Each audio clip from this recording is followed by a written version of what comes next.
आज हम लोगों ने अपना नया चैप्टर स्टार्ट करना है, दैट इज मेंसुरेशन। अब सबसे पहले तो आप लोगों को पता होना चाहिए कि मेंसुरेशन होता क्या है, कितनी तरह की मेंसुरेशन है। मेंसुरेशन और ज्योमेट्री में फ़र्क करना आना चाहिए, ऐसा ना हो कि हम लोग मेंसुरेशन के चक्कर में ज्योमेट्री पढ़ते रहे। तो देखिए, मेंसुरेशन का मतलब आप लोगों का मेंसुरेशन 2D या मेंसुरेशन 3D से रहने वाला है। अब मेंसुरेशन 2D क्या होती है और मेंसुरेशन 3D क्या होती है। 2D का मतलब 2 डायमेंशनल और 3D का मतलब 3 डायमेंशन। अब 2 डायमेंशन में क्या होता है आपका, 2 डायमेंशन में आप लोगों का हमेशा होता है एरिया और पेरीमीटर। तो जब कभी भी किसी फिगर के एरिया और पेरीमीटर की बात की जाएगी तो वो मेंसुरेशन 2D का हिस्सा कहलाएगी। और मेंसुरेशन 3D क्या होता है, जहां पर आप लोग वॉल्यूम की बात करते हो, तो ये आप लोगों की 3D में कहलाती है, क्योंकि वॉल्यूम 3 डायमेंशनल होता है। आप लोग कभी भी देखोगे एरिया की अगर बात करोगे आप लोग, तो आप लोग बोलोगे 20 metre square, 30 metre square, 25 centimetre square. Centimetre square या मीटर स्क्वायर में आप लोग बोलोगे, स्क्वायर में बोलोगे यानी कि 2 डायमेंशनल है। एरिया हमेशा 2 डायमेंशन में होता है। पेरीमीटर सिंगल डायमेंशन होता है, that is 10 centimetre, 11 centimetre, 30 centimetre. पर आप लोग इसको 2D में ही पढ़ते हैं, 1D अलग से नहीं पढ़ना होता है हम लोगों को। और 3D होता है वॉल्यूम, जहाँ पर आप लोग पढ़ते हो metre cube, 10 metre cube, 20 metre cube, metric ton, कुछ भी इस तरह से। तो ये फर्क होता है आप लोगों का 2D में और 3D में। अच्छा, जो 2D की मैं बात करता हूँ, 2D वो चीज़ है जो आप लोगों ने जिंदगी में सुनी तो बहुत बार होगी, देखी कभी नहीं होगी। आप लोगों ने बचपन से ट्रायंगल देखी है, ट्रायंगल के बारे में पढ़ा है। क्या कोई लाइव एग्जांपल है ट्रायंगल का? कभी जिंदगी में ट्रायंगल देखी है सच में? या हम लोगों ने बात की है सर्कल की? क्या हम लोगों ने कभी एक्चुअल में सर्कल देखा है? देखिए, हम लोगों ने सर्कल कभी नहीं देखा है। मैं मान करके चलता हूँ, अगर मैं इस कड़े की भी बात करता हूँ, अगर मैं इसको सर्कल बोलता हूँ तो ये गलत है। क्यों गलत है? क्योंकि इसकी कुछ ना कुछ थिकनेस है। ये एक्चुअल में 2D नहीं है, ये 3D है। ये सर्कल का केस है ही नहीं। ये आप लोगों का सिलेंडर है, सिलेंड्रिकल शेप है इसकी।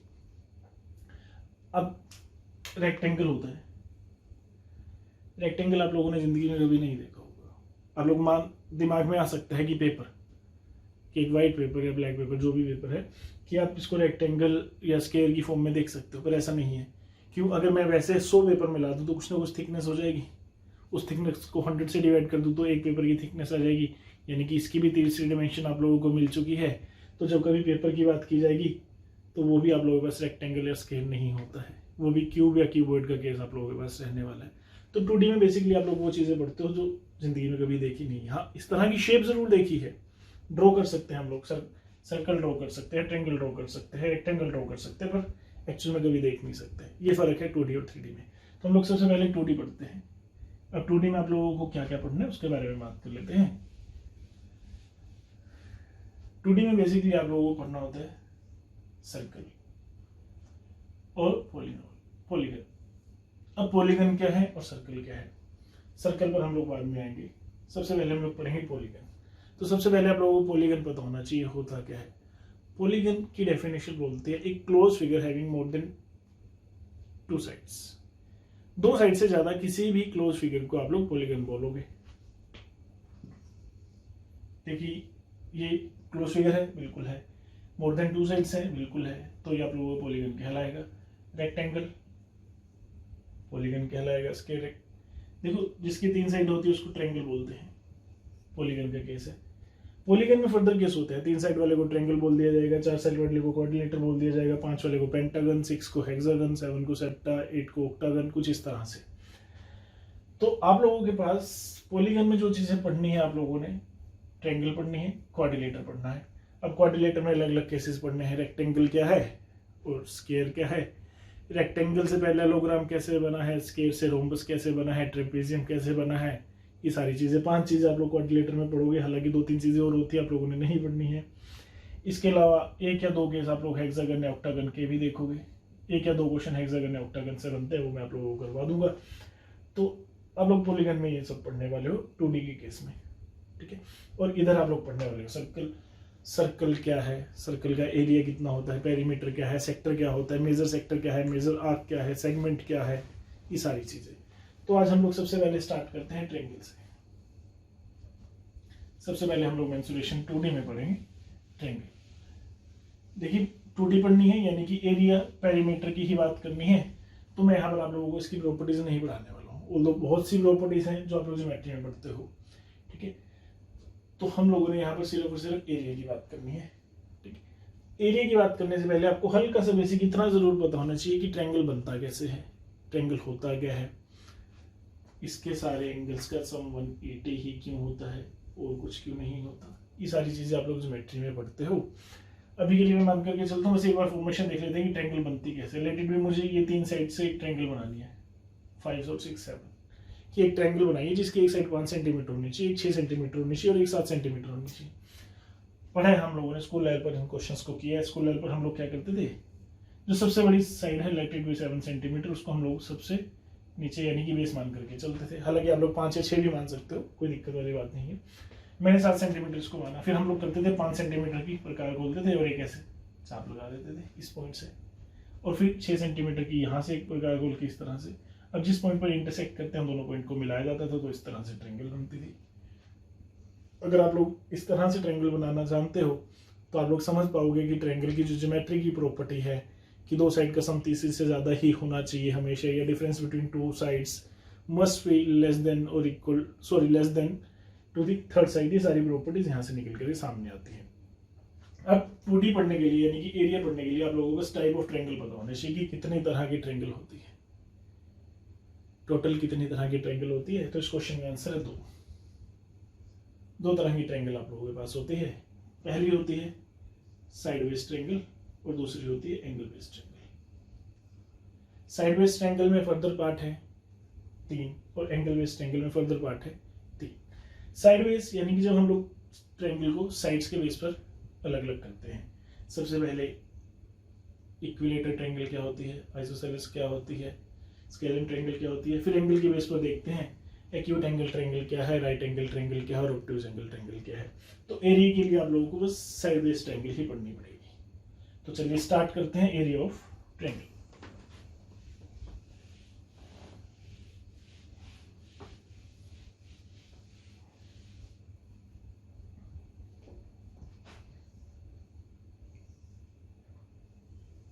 मान लीजिए कोई ट्रायंगल है एबीसी। अब इस एबीसी में हम लोग बेसिकली बीसी को यहाँ पर बेस मान करके चलते हैं, बीसी यहाँ पर बेस है। तो पहला फॉर्मूला जो आप लोगों के पास ट्रायंगल का होता है एरिया निकालने का, देखिए इसको हम लोग एरिया को डेल्टा से रिप्रेजेंट किया जाता है। तो एरिया ऑफ ट्रायंगल होता है हाफ बेस इंटू हाइट। अभी बताऊंगा मैं आप लोगों को कहां से आता है हाफ बेस इंटू हाइट। अभी के लिए आप लोग सिर्फ याद रखिए कि एरिया होता है हाफ बेस इंटू हाइट। अगर मैं बीसी को बेस ले रहा हूं तो मुझे इसकी हाइट निकालनी पड़ेगी इस परपेंडिकुलर की, यानी कि जिस बेस की बात की जाएगी उसी के ऊपर जो परपेंडिकुलर होगा वो हाइट कहलाएगा अपोजिट वर्टेक्स से। तो वर्टेक्स ए से जो बीसी के ऊपर परपेंडिकुलर है वो आप लोगों की हाइट कहलाएगी, let it be point D. तो यहाँ पर एरिया आप लोगों को हो जाएगा हाफ बीसी इंटू एडी। तो आप लोगों के पास एरिया ऑफ ट्रायंगल आ गया। अब कोई बच्चा बोलता है जी हम लोग ट्रायंगल को इस तरह से नहीं लेते, हम लोग एसी को डिनोमिनेटर लेते हैं, यानी कि एसी को बेस में लेते हैं। तो आप लोग इस तरह से ट्रायंगल बनाते हैं। आप लोगों ने इस ट्रायंगल को इस तरह से घुमा दिया, ए नीचे आ गया, सी उधर आ गया और बी ऊपर चला गया। अब आप लोगों ने हाफ बेस इंटू हाइट लगाना है, तो बेस आप लोगों का एसी हो गया। तो अब आप लोगों को यहाँ पर एक अलग से वैल्यू निकालनी पड़ेगी, दैट इज बी ई। तो आप लोगों का बी ई होना चाहिए था। चलिए, तो यहां पर आप लोगों का एरिया कितना कहलाएगा, that is half A C into B. या फिर कोई तीसरा बच्चा यहां पर बोलता है कि हम लोग ए बी को इस तरह से टिल्ट कर करके ए बी को डिनोमिनेटर लेते हैं, यानी कि ए बी को बेस लेते हैं, ये ट्रायंगल बनाते हैं ए बी सी। तो फिर यहाँ पर आपको सी एफ, यानी कि जो पहला फॉर्मूला है आप लोगों का एरिया ऑफ ट्रायंगल का, वो बोलता है हाफ बेस इंटू हाइट। जो बेस लिया जाएगा उसी के ऊपर जो परपेंडिकुलर होगा उसको आप लोग हाइट कंसीडर करने वाले हो। ये आप लोगों का पहला तरीका है। अब देखिए ये तभी तक वैलिड है जब आप लोगों के पास बेस गिवन है और उस पर एक परपेंडिकुलर गिवन है। अगर आप लोगों के पास बेस गिवन है और परपेंडिकुलर गिवन ही ना हो तो आप लोग यहाँ से एरिया नहीं निकाल पाओगे, ठीक है। तो उसके लिए हम लोगों को दूसरा फॉर्मूला पढ़ना पड़ता है। चलिए दूसरे फॉर्मूला की तरफ चलते हैं।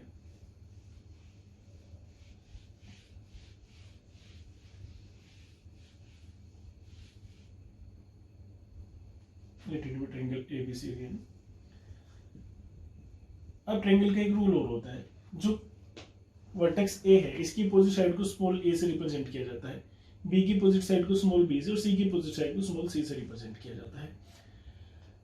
अब यहाँ पर आप लोगों को पढ़ना होता है हीरोइंस फॉर्मूला। जब आप लोगों का सिर्फ साइड्स गिवन हो तो वहां से आप लोगों ने एरिया कैसे निकालना है उसके बारे में बात कर लेते हैं।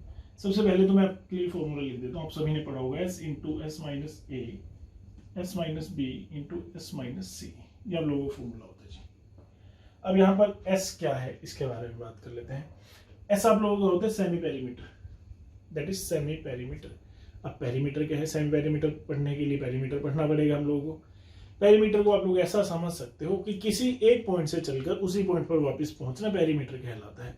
ये सम ऑफ ऑल दी बाउंड्रीज है, ऑल दी साइड्स आप लोगों को पेरीमीटर कहलाते हैं। सर्कल के केस में हम लोग इसको सर्कमफ्रेंस भी बोल देते हैं। अगर मैं इसमें व्हाइट बोर्ड को कुछ एक टाइम के लिए एक रेक्टेंगल मान करके चलता हूँ तो मैं देखूंगा कि मैं इस पॉइंट से स्टार्ट हुआ, इस पॉइंट से स्टार्ट हुआ, चलना शुरू किया मैंने, इस पॉइंट पर पहुंचा, फिर उस पॉइंट पर गया, फिर इस पॉइंट पर वापस आया, फिर इस पॉइंट पर वापस आया, यानी कि कुछ ऐसा यहां से चलकर ये साइड, फिर ये साइड, ये साइड, ये साइड, चारों साइड का सम किया, एक पॉइंट से चलकर उसी पर वापस आया, तो इसका पेरीमीटर कहलाएगा। तो ये देखिए L B that is 2L 2B, ठीक है। अब इसी तरह ट्रायंगल में अगर मान लीजिए आप लोग पॉइंट बी से चलते हो तो आप लोग देखो सबसे पहले आप लोग सी पर पहुंचे, ए लेंथ चला, फिर बी लेंथ चली, फिर सी लेंथ चली, तो सेमी पेरीमीटर होता है a plus b plus c divide by 2। Semi perimeter का मतलब एस का मतलब होता है हाफ ऑफ पेरीमीटर, और पेरीमीटर होता है किसी एक पॉइंट से चलकर उसी पॉइंट पर वापस पहुंचना। अगर ये सर्कल की बात की जाती, इसी पॉइंट से चलकर यानी कि सर्कल पर आप लोग चलकर यहीं पर वापस आ रहे हो तो उसको आप लोग पेरीमीटर, जिसको हम लोग सर्कल के केस में सर्कमफ्रेंस बोलते हैं, हालांकि पेरीमीटर और सर्कमफ्रेंस एक ही बात होती है। तो ये आप लोगों का सर्कमफ्रेंस यहाँ पर कहलाएगा। तो ये आप लोगों का पेरीमीटर का हाफ सेमी पेरीमीटर कहलाएगा। बस आप लोग यहाँ पर वैल्यूज पुट कर दोगे यहाँ पर और इस फॉर्मूला से आंसर निकालोगे। इस वैल्यूज पर एक क्वेश्चन पूछा गया, प्रीवियस ईयर क्वेश्चन है, मैं वैल्यू करवा देता हूँ आप लोगों को। एक क्वेश्चन देख लेते हैं हम लोग। ए की वैल्यू 13 है, बी की वैल्यू 14 है और सी की वैल्यू 15 है, फाइंड इट्स एरिया। क्वेश्चन इस तरह से दे दिया जाएगा, किसी ट्रायंगल की तीन साइड आपको गिवन है, that is 13, 14 and 15, find its area. अब आप लोग यहाँ से एरिया कैसे निकालोगे, चलिए एरिया देख लेते हैं हम लोग कैसे निकालेंगे। सबसे पहले हम लोगों को निकालेंगे semi perimeter, that is 13 plus 14 plus 15 divide by 2, that is 21। 13 plus 14 plus 15 that is 42 divide by 2 must equal to 21। तो 21 आ चुका है। अब आप लोग यहाँ पर वैल्यूज पुट कर दोगे। एस की जगह आप लोगों ने 21 किया, एस माइनस ए यानी कि S minus 13 that is 8, S minus B that is 21 minus 14 that is 7, और S minus C that is 21 minus 15 that is 6। चलिए, तो ये आप लोगों को 21 इंटू 8 इंटू 7 इंटू 6, और यहाँ पर रूट है, आप लोगों ने ध्यान रखना है। तो ये आप लोगों का एरिया के इक्वल होगा। एरिया का मतलब होता है पेरीमीटर। आप लोग देखोगे 21 इंटू 8 होता है 168 और 7 इंटू 6 होता है 42। 168 इंटू 42 दैट इज 7056। 7056 का यहाँ पर आप लोगों को रूट निकालना है। अब देखिए, अगर आप लोग यहाँ पर 7056 के लिए जाओगे तो कैलकुलेशन थोड़ी सी लेंथी होने वाली है आप लोगों के लिए, तो ऐसा नहीं करना है आप लोगों ने। आप देख लीजिए इसको आप लोग इजीली कैसे सोल्व कर सकते थे। एक बार फॉर्मूला नोट कर लीजिए, फिर मैं इसको रब करने जा रहा हूँ।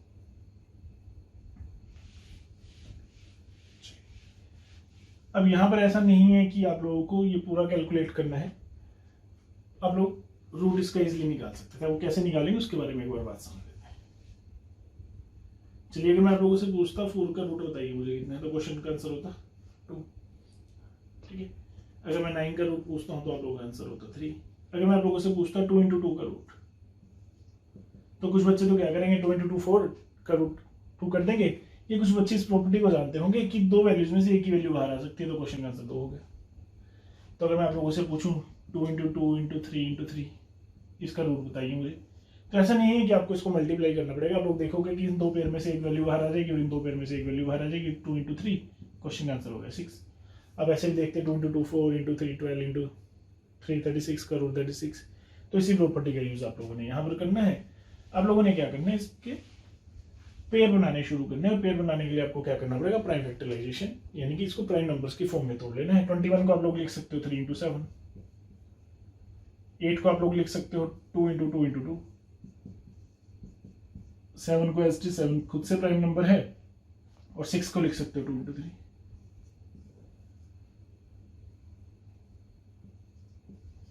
अब आप लोग देखोगे कि 3 कितनी जगह पड़ा है, 2 जगह, तो एक बार बाहर आ गया। 7 कितनी जगह है, 2 जगह, तो एक बार बाहर आ गया। 2 कितनी जगह है, 1 2 3 4, 4 जगह, तो 4 में से 2 ही वैल्यूज बाहर आ सकती हैं, दैट इज 2 × 2।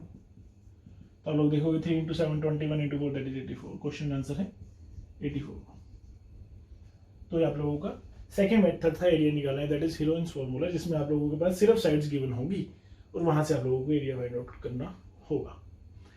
अभी मैं आप लोगों को इस वीडियो में सिर्फ और सिर्फ मेथड बताने वाला हूँ कि एरिया आप लोगों ने कितनी तरह से निकाल सकते हो।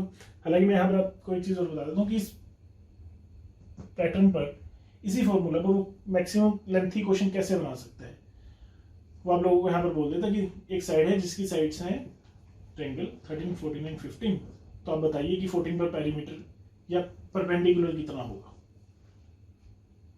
जो 14 साइड है इसके ऊपर परपेंडिकुलर कितना होगा।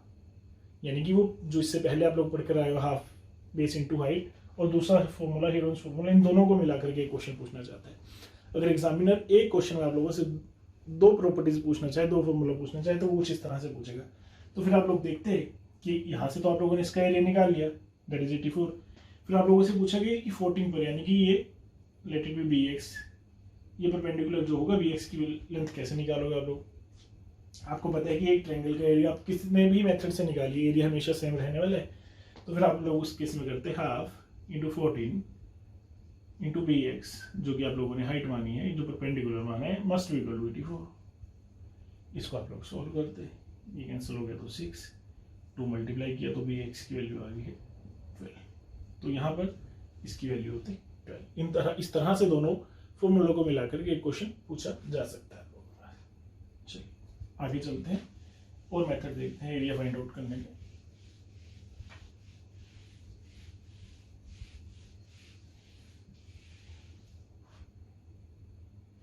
ये पहला केस हम लोगों ने पढ़ा जहां पर एक बेस होगा और एक हाइट होगी, वहां से एरिया कैसे निकालना है। दूसरा केस हम लोगों ने पढ़ा कि साइड से गिवन होगी, तीनों साइड्स गिवन है आपके पास, तो वहां से एरिया कैसे निकालना है। अब ऐसा भी हो सकता है कि आप लोगों के पास 2 ही साइड गिवन हो, 2 एंगल गिवन हो या कोई एक एंगल गिवन हो, वहां से आप लोगों ने एरिया कैसे फाइंड आउट करना है। चलिए मान लीजिए यहाँ पर गिवन है ABC और आप लोगों के पास let it be angle B given है 60 डिग्री। तो आप लोग यहाँ से एरिया कैसे निकालोगे, सिर्फ आपके पास AB और BC गिवन है। तो यहाँ पर एक तीसरा फॉर्मूला होता है एरिया निकालने का, that is half product of 2 adjacent sides, यानी कि A into B, sorry AB into BC into sine 60।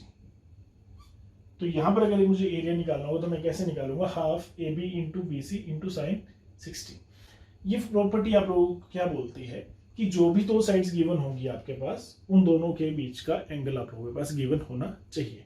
अब एक बेसिक ट्रायंगल पर चलते हैं। आप लोगों को पता है कि A के अपोजिट को A बोला जाता है, B के अपोजिट को B बोला जाता है और C के अपोजिट को स्मॉल c से रिप्रेजेंट किया जाता है। तो देखिए इस ट्रायंगल के 3 तरीके कैसे होंगे इस फॉर्मूला से एरिया निकालने के। पहला, अगर आप लोग A और C की बात करें तो उन दोनों के बीच का एंगल आप लोगों को पता होना चाहिए, तो यहां से एरिया होना चाहिए था half small a into small c। Small a से मेरा मतलब कंप्लीट BC से है और स्मॉल c से मेरा कंप्लीट मतलब AB से है, इंटू साइन B। ये आप लोगों का पहला तरीका होना चाहिए था। अगर आप लोगों के पास BC और AC गिवन है तो आप लोगों के पास एंगल C गिवन होना चाहिए था, that is half small b small a into sine C। और तीसरा आप लोगों के पास होना चाहिए था, अगर मान लीजिए आपके पास B और C गिवन है तो एंगल A यहाँ पर मेंशन होना चाहिए, तो that is half BC into sign A। तो ये फॉर्मूला से 3 अलग फॉर्मूला आप लोग बना सकते हो एरिया निकालने के लिए। हालांकि बेसिक सी बात है, लॉजिक सी बात है, तो आप लोगों को लॉजिक ध्यान में रखना कि जो 2 साइड्स गिवन होंगी उनका प्रोडक्ट इंटू हाफ इंटू उन दोनों के बीच का एंगल साइन के साथ है। अब हम लोग बचपन से पढ़ते आए हैं कि राइट एंगल ट्रायंगल का एरिया होता है हाफ बेस इंटू हाइट। अब ऐसा क्यों होता है, हम लोगों ने हालांकि सबसे पहली जो चीज पढ़ी थी वहां पर भी हम लोगों ने यही पढ़ा था कि अगर आप लोग इसको बेस मानते हो तो इसके ऊपर आप लोगों को हाइट निकालनी पड़ती है। ये जो फॉर्मूला है हाफ बेस इंटू हाइट जो हम लोग बचपन से पढ़ते हैं वो यहीं से जनरेट हुआ है। अब वो यहाँ से जनरेट कैसे हुआ है, अगर मान लीजिए यहाँ पर एंगल बी 90 डिग्री होता, अगर यहाँ पर एंगल बी 90 डिग्री होता तो आप लोग यहाँ पर क्या करते हैं, हाफ ए इंटू सी इंटू साइन 90, और साइन 90 की वैल्यू होती है 1, तो ये डायरेक्ट कितना बन जाता है, हाफ ए सी। और क्योंकि ये 90 डिग्री हम लोग मान करके चल रहे हैं तो फिर ये बेस होता है, ये हाइट होती है। तो जो आप लोगों के पास हाफ बेस इंटू हाइट है वो half product of two sides adjacent side into sine theta between them से ही ये वैल्यू आप लोगों के पास निकल के सामने आती है। तो आप लोगों के पास तीसरा तरीका था एरिया ऑफ ट्रायंगल निकालने का। चलिए अब चौथा तरीका देख लेते हैं।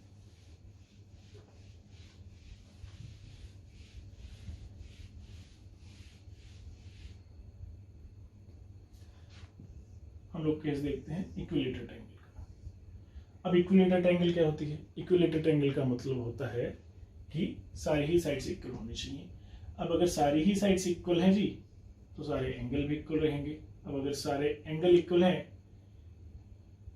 चलिए पहले तो साइड की बात कर लेते हैं। अगर ये सी ए है तो इसको भी आप लोगों को ए लेना पड़ेगा, इसको भी ए लेना पड़ेगा, तो सारी साइड्स इक्वल हो जाती हैं इक्विलेटरल ट्रायंगल के केस में। अगर सारी साइड्स इक्वल है तो सारे एंगल भी इक्वल होंगे, और सारे एंगल यहाँ पर 60 डिग्री के होते हैं क्योंकि टोटल सम 180 डिग्री होता है।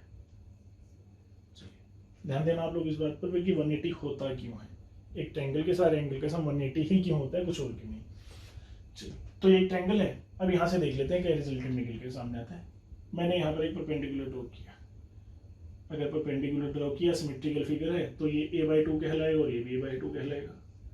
सिमेट्रिकल फिगर में अगर आप लोग एक परपेंडिकुलर ड्रॉ करते हो यानी कि इक्विलेटरल ट्रायंगल के केस में, तो वो हमेशा ही मिड पॉइंट से कनेक्ट होता है। क्यों? क्योंकि इक्विलेटर के केस में आप लोगों के पास 4 सेंटर होते हैं किसी भी ट्रायंगल के, वो चारों सेंटर एक ही जगह होते हैं।